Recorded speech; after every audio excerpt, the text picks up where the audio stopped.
You are not awake because your body is restless. You are awake because your mind never landed.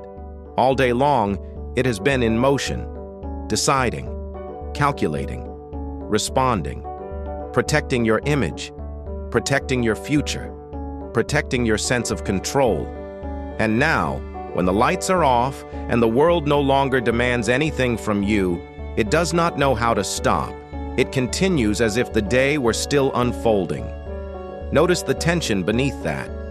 There is a subtle belief operating here. If I stop thinking, something will fall apart.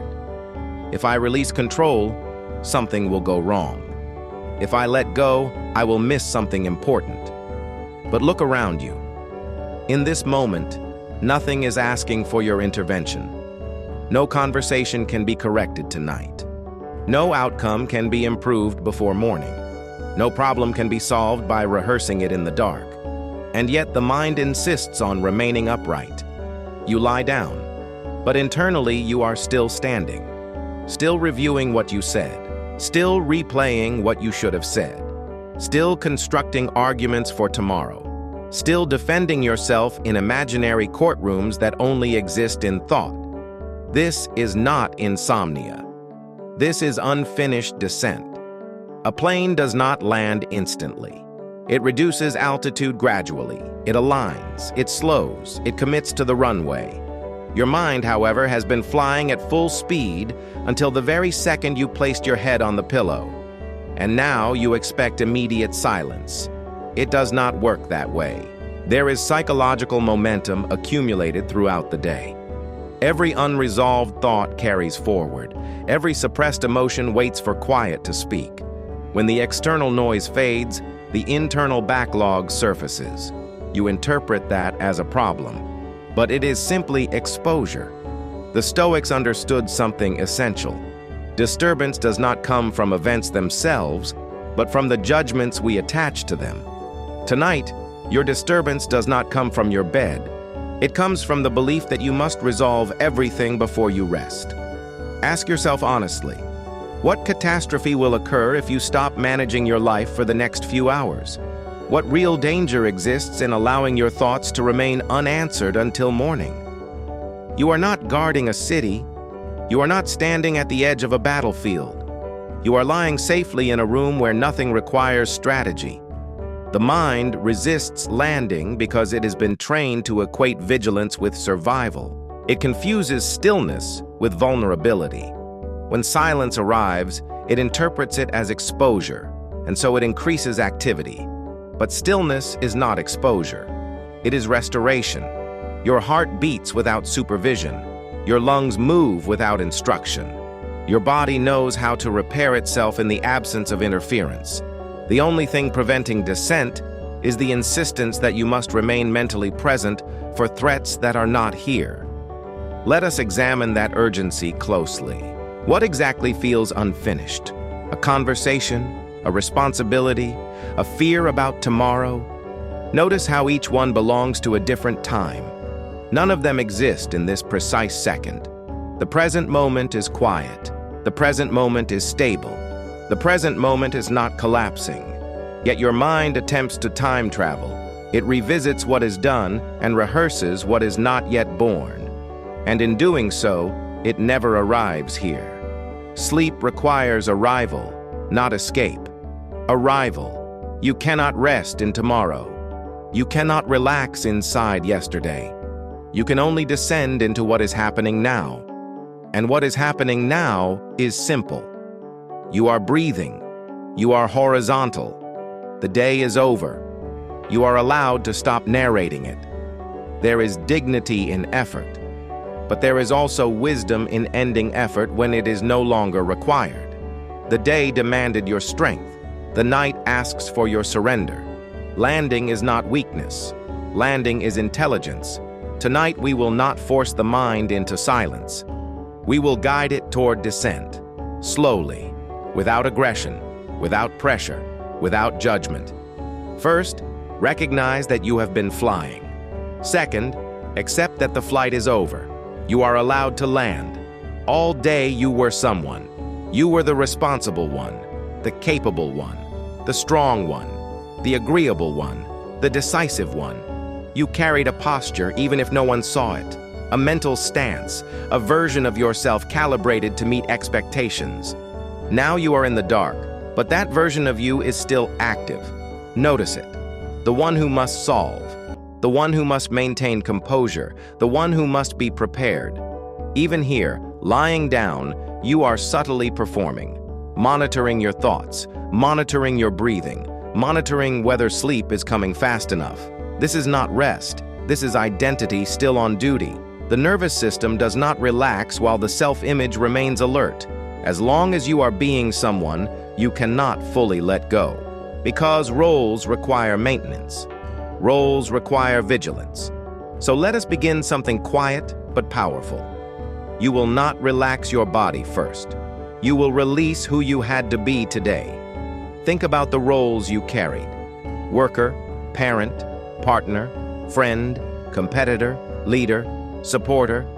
Each role has weight. Each role carries expectations, spoken or unspoken. Each role subtly tightens the mind. You do not need to reject them. You only need to set them down. Imagine removing armor at the end of a long campaign. Not because you failed, not because you are weak, but because the battle has ended for the day. Ask yourself gently, who am I when no one is watching? Who am I when no one expects anything from me? When I am not responding, not proving, not anticipating. There is a simpler presence beneath the roles. The Stoics spoke often about distinguishing what is truly ours from what is assigned. Titles are assigned. Opinions of others are assigned. Outcomes are assigned.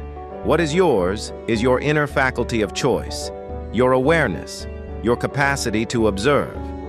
Tonight, you do not need to be impressive. You do not need to be competent. You do not need to be prepared for tomorrow's conversations. You only need to exist. Notice how the mind resists that simplicity. It prefers structure. It prefers responsibility. It prefers a problem to manage because identity feels safer than openness. But identity is tension. Let the image dissolve for a moment. You are not your productivity. You are not your mistakes. You are not the unfinished tasks waiting for morning. Those belong to the daylight world. Here, in the quiet, you are simply a breathing being. Remove the expectation that you must wake up perfect tomorrow. Remove the pressure that you must carry everything correctly. Remove the subtle rehearsal of how you will show up again. You can pick up those garments in the morning. For now, allow yourself to be undefined. There is profound relief in not having to maintain a version of yourself. No posture to hold, no argument to defend, no performance to sustain. Feel what happens when you stop being someone for a moment. The body softens. The breath slows without command. The mind loses one of its strongest anchors of tension, self-protection. Sleep becomes difficult when identity remains armored. It becomes natural when the self loosens. You are not dissolving who you are. You are suspending the effort of holding it together. In this suspension, vigilance weakens. And when vigilance weakens, descent becomes possible. Stay here for a moment, undefined, unobserved, unjudged. In the next step, we will address the echoes that still attempt to pull you back into the day. Now that you are no longer holding the armor of identity so tightly, something else becomes noticeable. The echoes. Fragments of conversations, a sentence you replay, a look on someone's face, a decision you question. They arrive quietly, but they carry charge. They try to pull you back into the courtroom of analysis. Observe what happens when a memory appears. The mind does not simply show it, it enters it. It argues with it. It edits it. It tries to improve what is already finished. This is where fatigue deepens, not because the memory exists, but because you engage it as if it were still alive. Let us shift that. When the next thought arrives, do not push it away. Do not solve it. Do not defend yourself against it. Simply notice it as an echo. An echo has no power of its own. It is a fading vibration of something that has already occurred. That conversation is over. That mistake is complete. That moment has already hardened into the past. What remains is only mental reverberation. See it as sound in a canyon. It seems loud at first, but if you do not shout back, it fades. Ask yourself, what happens if I do not respond internally? What if I allow this thought to pass without commentary? You will notice something subtle. The mind pauses. It expects engagement. When it does not receive it, it loses intensity. The Stoics practiced this discipline deliberately. They examined impressions before consenting to them. They did not immediately believe every internal narrative. They created space between stimulus and agreement. You can do the same now. A memory arises. Instead of entering it, label it gently in your awareness. Past, completed, finished. Then return to simple presence. Another thought appears, perhaps about tomorrow, perhaps about something unresolved. Again, do not argue with it. See it as mental residue, not instruction. There is immense freedom in not entering every room your mind opens. The echo chamber loses its amplification when you stop providing energy. You are not suppressing. You are observing without attachment. Notice the difference between a thought and your awareness of the thought. The thought moves. Awareness remains steady. Rest lives in awareness, not in thought. You do not need to silence the echoes by force. You only need to stop feeding them with reaction. Gradually, their volume lowers. The mind learns that night is not a time for debate. It is a time for quiet observation. As the echoes soften, something else becomes clear. Much of your tension comes not from the past itself, but from the urgency you assign to it. In the next step, we will gently lower that internal sense of urgency. Beneath every restless thought, there is urgency, a subtle pressure, a sense that something must be handled now, that something is incomplete, that something will worsen if you do not stay mentally active. This urgency is often invisible, yet it keeps the entire system alert. Look closely. Right now, in this room, what demands immediate action? What problem requires your intervention in this precise moment? There is none. And yet the body behaves as if there is. The brain has learned to associate stillness with vulnerability. When activity stops, it scans for threats. When noise disappears, it amplifies internal signals. It mistakes quiet for exposure. But you are not exposed. You are safe. Feel the surface beneath you. Feel the stability of the bed supporting your weight. Nothing is collapsing. Nothing is advancing toward you. The urgency you feel is inherited from the day, not generated by this moment. So we will begin to lower its volume, not by force, not by denial, by examination. Take one recurring thought that feels pressing. Perhaps something about tomorrow. Perhaps something unresolved. Ask yourself calmly, can this be solved right now? The honest answer is no. Then ask, will rehearsing it improve it tonight? Again, no. See how urgency loses logic when examined. The Stoics trained themselves to separate what is within control from what is not. At this hour, your control extends only to your posture, your breath, your attention. Outcomes belong to another time. Urgency survives on illusion. It convinces you that mental activity equals preparation. But mental agitation at midnight is not preparation. It is depletion. Lower the volume. Imagine turning down a dial inside your mind. The thought may remain, but its intensity decreases. You are not required to remove it entirely, only to reduce its command over you. Notice how the body responds when urgency softens. The shoulders loosen slightly. The jaw unclenches. The breath deepens without instruction. This is not sleep yet. This is disarmament. The nervous system begins to recognize that it is not on duty. Tell yourself quietly, nothing requires my immediate action, not as a mantra, as a fact. Tomorrow will arrive whether you supervise it tonight or not. When urgency fades, space appears. And in that space, we will address the weight of tomorrow directly, not by fighting it, but by placing it where it belongs. Even after the echoes lose strength and urgency begins to soften, there is one force that still stands between you and rest: tomorrow. It does not speak loudly, but it exerts pressure. It lingers at the edge of your awareness like an unfinished contract waiting for signature. Responsibilities not yet fulfilled. Conversations not yet had. Outcomes not yet known. The mind tries to step forward into a day that has not arrived, as if preparation could be completed through repetition. Notice what happens when you think about tomorrow. The body tightens slightly. The breath becomes shallow. Images form quickly, often negative, often exaggerated. You imagine what could go wrong. You rehearse what you will say. You calculate scenarios that may never exist. The mind tells you this is responsibility. It tells you this is intelligence. But at this hour, it is neither. It is displacement. Tomorrow is a concept. It is not a current reality. The Stoics taught that suffering often arises from living in what has not yet happened. We create burdens by attempting to control outcomes that are not within our present influence.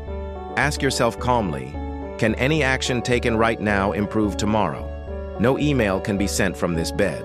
No meeting can be resolved in this darkness. No future conversation can be perfected in imagination. What you are doing is not solving, you are simulating. Simulation feels productive, but it drains clarity. The mind believes that rehearsing the future increases safety. In truth, it increases tension, because every imagined scenario generates emotional reaction without resolution. You feel stress for events that have not occurred. You defend yourself against conversations that may never take place. This is unnecessary suffering. Let us do something deliberate. Instead of fighting tomorrow, postpone it with intention. Not avoidance, not denial. Postponement. Imagine holding a heavy object in your hands. You keep gripping it because you will need it in the morning. But the morning is not here. The weight is real only because you refuse to set it down. Slowly, mentally, place it on the ground beside you. Tell yourself clearly, tomorrow will wait where I leave it. This is not irresponsibility. This is order. Each concern belongs to its proper hour. Right now, your only responsibility is to restore yourself. Consider this logically. Which version of you handles tomorrow better? The exhausted one who rehearsed fear all night, or the rested one who allowed the mind to reset? The answer is obvious, and yet habit resists. There may be a voice that whispers, if you stop thinking about it, you will forget something important. But you know from experience that clarity does not come from tension. It comes from space. Insight appears when the mind is quiet, not when it is crowded. Tomorrow does not require your supervision tonight. The sun will rise without your anxiety. The clock will move without your rehearsal. The world will continue turning whether you remain mentally vigilant or not. So release the illusion that your midnight thoughts are protecting your future. Feel the boundary between now and later. Now is breath. Now is stillness. Now is the weight of your body supported without effort. Later is undefined. Later is not actionable. Allow tomorrow to blur at the edges. Do not chase it away. Simply let it recede like a distant shoreline. When you stop projecting yourself forward, the present regains solidity. The room feels more stable. The body feels heavier in a gentle way. The mind has one less horizon to scan. This is the art of postponement, not escaping life, but sequencing it correctly. You are not abandoning tomorrow. You are meeting it at the appropriate time. And when tomorrow comes, you will meet it from strength, not fatigue. For now, remain here. Let the future rest where you placed it. The moment you try to make sleep happen, you push it farther away. That is the paradox most people never notice. You lie down and begin monitoring yourself. Am I relaxed yet? Is my breathing slow enough? Why am I still awake? What if I do not sleep well? The mind becomes a supervisor, pacing around the body like a strict manager. checking every sensation for signs of failure, turning rest into a task that must be completed correctly. But your body was never meant to be managed like that. Think of how many things it does without your permission. Your heart keeps time, your lungs keep rhythm, your temperature adjusts, your muscles repair, your immune system patrols, digestion continues, skin renews. None of this requires your anxious attention. In fact, your attention often interferes, the way a hand on the steering wheel can make a smooth road feel shaky.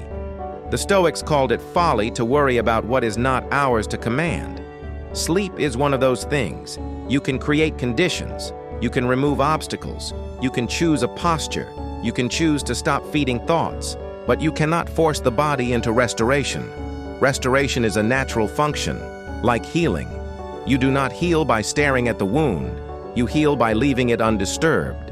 So tonight, let us remove the impulse to supervise. Notice any place in your body that feels like it is waiting for instruction.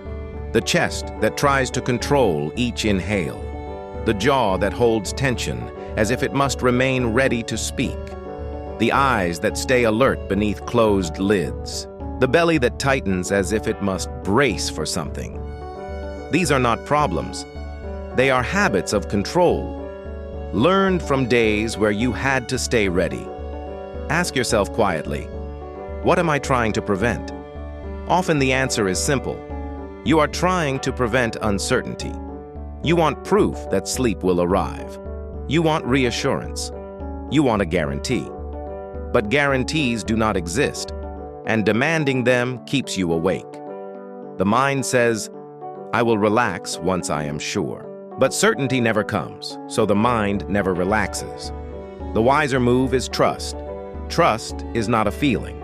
It is a decision to stop interfering. It is the moment you put your hands down and let the system run. Imagine setting a lantern on the floor. You do not carry it around the room searching for darkness. You let it sit, and the room becomes calm around it.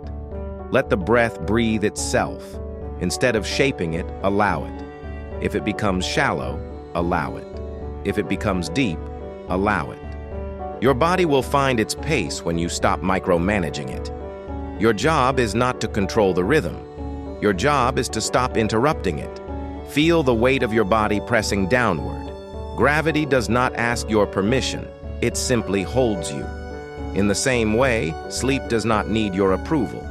It arrives when resistance ends, when the body senses that no one is demanding performance anymore. Notice the difference between awareness and supervision. Awareness observes. Supervision manipulates. Awareness says, I feel my breath. Supervision says, I must change my breath. Awareness says, my mind is active. Supervision says, it should not be active. The first is calm. The second is conflict. Choose awareness. If a thought arises, let it arise. If a sensation shifts, let it shift. Your body is not a machine you must operate. It is a living system that knows how to return to balance when you stop pulling it in different directions. You do not need to command sleep. You need to remove the noise of control that keeps the system alert. There is a line Marcus Aurelius could have written for nights like this. Do your part, then release the rest. Your part is simple. Be still. Stop arguing with the moment. Stop demanding a result. And if the mind tries to check again, if it tries to evaluate progress, treat that impulse like a cloud passing. You do not chase it. You do not punish it. You simply notice it and let it move on. Each release is a small act of freedom. Each time you refuse to supervise, you teach your nervous system a new lesson. Nothing is required of me right now. I am safe enough to drift. I do not need to earn rest. I only need to stop blocking it. Rest is already built into you. In the next step, we will enter constructive stillness, where guidance thins out and silence begins to do the work. Now the work becomes quieter, not because we are losing direction, but because direction has done its job. You have reduced momentum. You have loosened identity. You have watched echoes without entering them. You have lowered urgency. You have set tomorrow down. You have stopped supervising the body. At this point, The mind does not need more concepts. It needs space. This is where most meditations fail. They keep talking. They keep filling every second with guidance, as if silence would cause you to fall back into restlessness. But constant instruction can become another form of stimulation. The brain stays engaged because it must keep listening. It remains awake to follow the voice. Smart silence is different. The silence is not an absence. It is a tool. Stillness becomes constructive when you understand what it is doing. It is not empty time. It is time where the nervous system finally receives a clear signal that nothing is demanded. Silence is the moment the mind stops performing for itself. So we begin to thin out words. Notice how even a small amount of quiet can feel unfamiliar. The mind wants to comment. It wants to label. It wants to check progress. It asks, "Is this working?" It tries to re-enter control by evaluating the process. This is normal. Do not fight it. Treat it the same way you treated the echoes. Let the impulse to evaluate appear and let it dissolve. Constructive stillness means you stop turning each moment into a task. Here is the shift. Instead of trying to relax, you allow heaviness. Instead of trying to sleep, you allow drift. Instead of trying to quiet thoughts, you allow them to lose energy from lack of engagement. If a thought arrives, you do not chase it. If a thought stays, you do not wrestle it. You simply do not feed it. You let it sit without conversation, like a visitor who grows bored when no one responds. You may notice that silence reveals the deeper layer beneath thoughts. Sensations, a subtle hum in the body, the natural rhythm of breathing, the quiet pulse of being alive. This layer is always present, but it gets drowned out by constant mental narration. When narration stops, the body becomes audible. Listen to that, not with effort, with permission. The Stoics spoke of aligning with nature, meaning the natural order of things. Sleep is part of that order. Your body knows how to descend into rest the way water knows how to flow downward. The only obstacle is the mind insisting on swimming upstream. So stop swimming. Let the mind float. One of the simplest ways to enter constructive stillness is to choose one gentle anchor, not as a technique, but as a place to rest your attention. It could be the sensation of the breath at the nose. It could be the weight of your hands.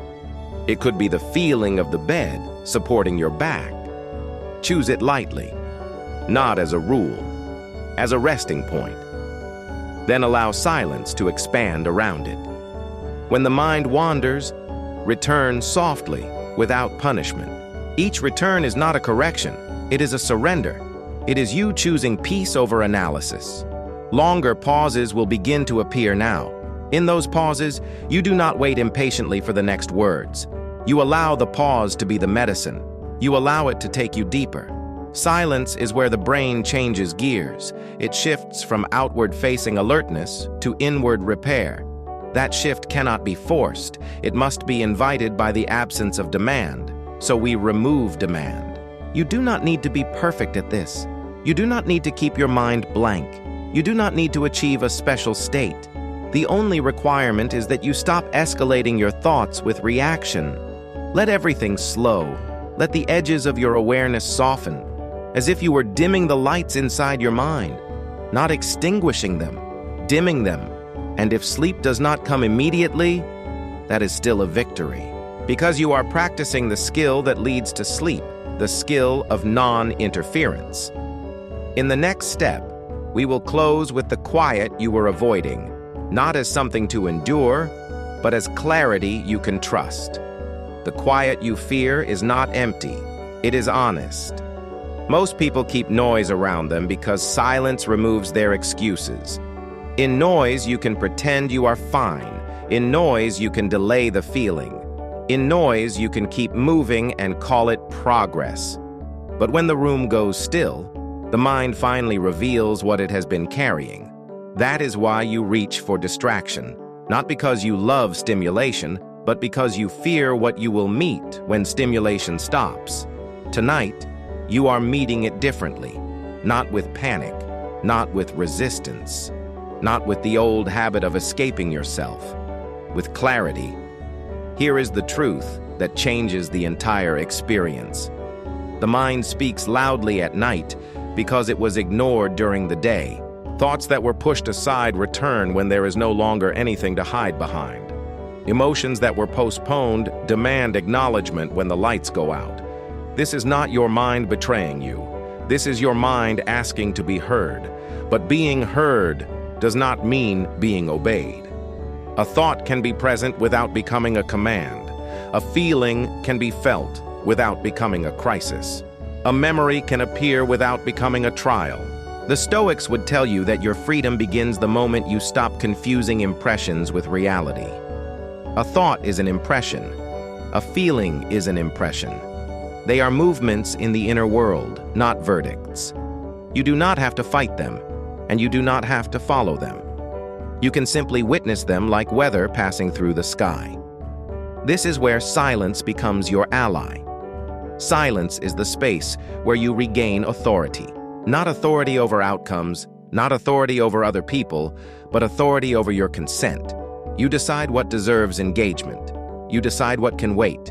You decide what does not need to be solved tonight. And in making that decision, you become calm. Notice what the body is doing right now when you stop trying. The breath continues. The heartbeat continues. The muscles begin to release without being ordered. Sleep is not something you produce. It is something that happens when you stop interfering with the body's natural descent. So remove the last pressure. You do not need to fall asleep to succeed tonight. You only need to stop fighting wakefulness. When you stop fighting, wakefulness becomes softer. It loses its sharp edges. It becomes rest even before sleep arrives. And that is the doorway. Let your eyes rest behind your eyelids. Let your tongue rest in the mouth. Let your hands rest as if they no longer need to prove anything. Let the mind rest as if it no longer needs to predict the future. You are not failing if you are still awake. You are training the most powerful skill for sleep, surrender without resignation. Surrender is not giving up. It is releasing the illusion that control is required for safety. It is trusting that nature knows what to do when you stop demanding that it perform on your schedule. If thoughts come, let them come. If they fade, let them fade. Do not chase silence and do not chase sleep. Chasing is effort, and effort keeps the mind lit. Instead, allow yourself to drift.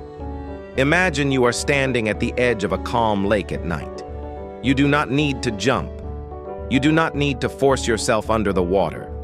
You only need to step closer, slowly, until you feel the temperature, until the surface accepts you, until you realize there was never a battle to win.